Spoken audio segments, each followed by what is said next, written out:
আসসালামু আলাইকুম, সবাইকে স্বাগতম টিচিং বিডি চ্যানেলের পক্ষ থেকে। প্রিয় শিক্ষার্থীরা, তোমরা কেমন আছো? আশা করি সবাই ভালো আছো। তোমাদের উদ্দেশ্যে আজকে আমি আবার নতুন একটি ভিডিও নিয়ে হাজির হয়েছি। গতকাল আমি ক্লাস 5 এর প্রশ্ন দিয়েছিলাম।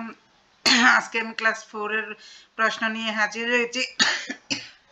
তো তোমরা যারা আমার চ্যানেলে নতুন আছো, প্লিজ সাবস্ক্রাইব করে বেলটা অন করে দিবে আর বেশি বেশি শেয়ার করবে। আর যারা আমার চ্যানেলে এতদিন আমার চ্যানেলকে দেখছো, আমার চ্যানেলকে সহযোগিতা করছো, তাদের প্রতি কৃতজ্ঞতা জানাচ্ছি।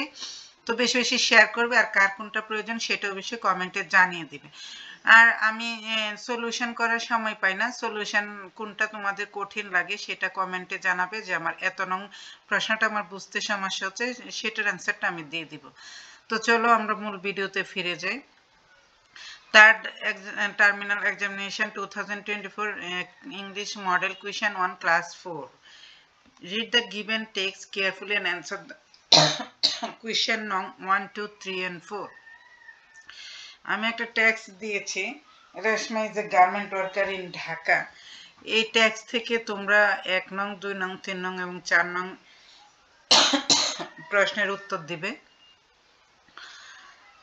তো 1 নং A choose the correct answer. তোমরা সঠিক উত্তরটা চুজ করবে। এখানে 4টা করে অপশন দেয়া আছে। What is the story about? এই গল্পটা কি সম্পর্কে, সেটার অপশনটা এখান থেকে খুঁজে বের করে তোমরা উত্তরটা দিবে।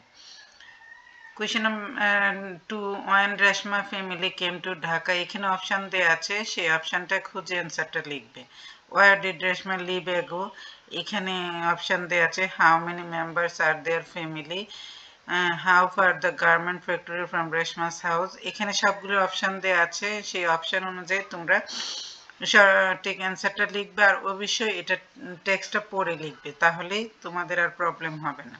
Question number 2, right true or false. True or ফলসে তোমরা 5 নাম্বার পাবে। সবগুলি অ্যান্সার টেক্সে আছে, এখান থেকে ভালোভাবে পড়ে ট্রু ফলসের অ্যান্সারগুলি দেবে। Question number 3, answer the following questions in sentence or sentences. তোমরা 5টা কোয়েশ্চেনের অ্যান্সার দিবে, 3 মার্কস করে 15 মার্কস পেয়ে যাবে। Question number 4, write a short paragraph, a garment worker. A garment worker নিয়ে একটা প্যারাগ্রাফ লিখবে। At least 5 সেন্টেন্স তো লাগবেই, এর উপরে হলে আরো ভালো। Question number 5, match the words of column A with their meaning that is mentioned in the text in the column B. Column A এবং কলাম B মিলকরণ করবে তোমরা। Column A column B, year, near, fisherman, morning, friend, এটার সাথে কোনগুলি মিলে সেটা মিলিয়ে লিখবে। Question number 6, rewrite the sentence punctuation capital letters. এখানে কোথায় capital letters and punctuation marks বসবে, মানে ফুল স্টপ, কমা কোথায় বসবে, কোথায় ইনভার্টেড কমা, কোথায় এক্সক্লামেটরি মার্কস, এইগুলি তোমরা বুঝে পরে এখানে অ্যান্সারটা দিয়ে দেবে। Question number 7, match the information in column A with the information in column B, 10 marks. Column A এবং column B তোমরা মিলকরণ করবে, 10 মার্কস পেয়ে যাবে। এবার সম্পূর্ণ নতুন কাঠামোতে প্রশ্ন তৈরি করা হবে।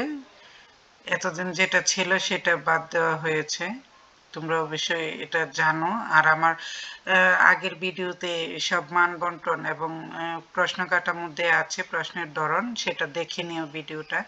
Question number 8, write the question in the box, complete the question sentence, 10 marks. What, when, where, why, how, কোথায় এখানে what বসবে, how বসবে, where বসবে, when বসবে, এগুলি বুঝে তারপর তোমরা অ্যান্সারটা দেবেন। ওল্ড ইজ রেশমা, এখানে রেশমার এখানে প্রথম কি বসবে, হাউ ওল্ড ইজ রেশমা। ঠিক এইরকম ডাজ শি ওয়ার্ক, এখানে কি বসবে। তারপরে ডাজ রেশমা ডু, এখানে কি বসবে। এভাবে তোমরা ইয়ে করবে। আমি প্রথমটা হাউ বলে দিয়েছি কারণ তোমাদের বোঝার সুবিধার্থে। Question number 9, rewrite the correct form of verbs in brackets, 10 marks. এখানে hi, I am Shamim, yesterday I go to park with my family, এখানে কি বসবে। যেহেতু yesterday এখানে go এর জায়গায় তোমরা কি বসাবে সেটা বুঝে লিখবে। Question number 10, filling the blanks by writing the time so that text makes sense. So write the times using AM or PM where necessary. কোথায় যেমন Rumi is a student of class 4, she gets up at, সে সকালে কয়টায় উঠে, যদি 6টায় উঠে তাহলে 6 AM বসাবে। she takes her breakfast B, এখানে যদি সে 8টায় নাস্তা করে তাহলে 8 AM। এভাবে তোমরা সবগুলি অ্যান্সারটা লিখে দিবে। Question number 11, write a letter to your friend about your birthday. তোমার বন্ধুর কাছে তোমার হলিডে সম্পর্কে একটা চিঠি লিখবে, অবশ্যই ডেট থাকবে, গ্রেটিংস থাকবে, বডি এন্ড ক্লোজিং। গ্রেটিংস মানে অভিবাদন, কিভাবে সম্বোধন করো তোমার বন্ধুকে, আর বডি মানে যে সম্বোধনের পরে তুমি যা লিখবে যে আমার ভালোবাসা নিও, এরপর থেকে বডি আর ক্লোজিং মানে এন্ডিং কিভাবে শেষ করবে।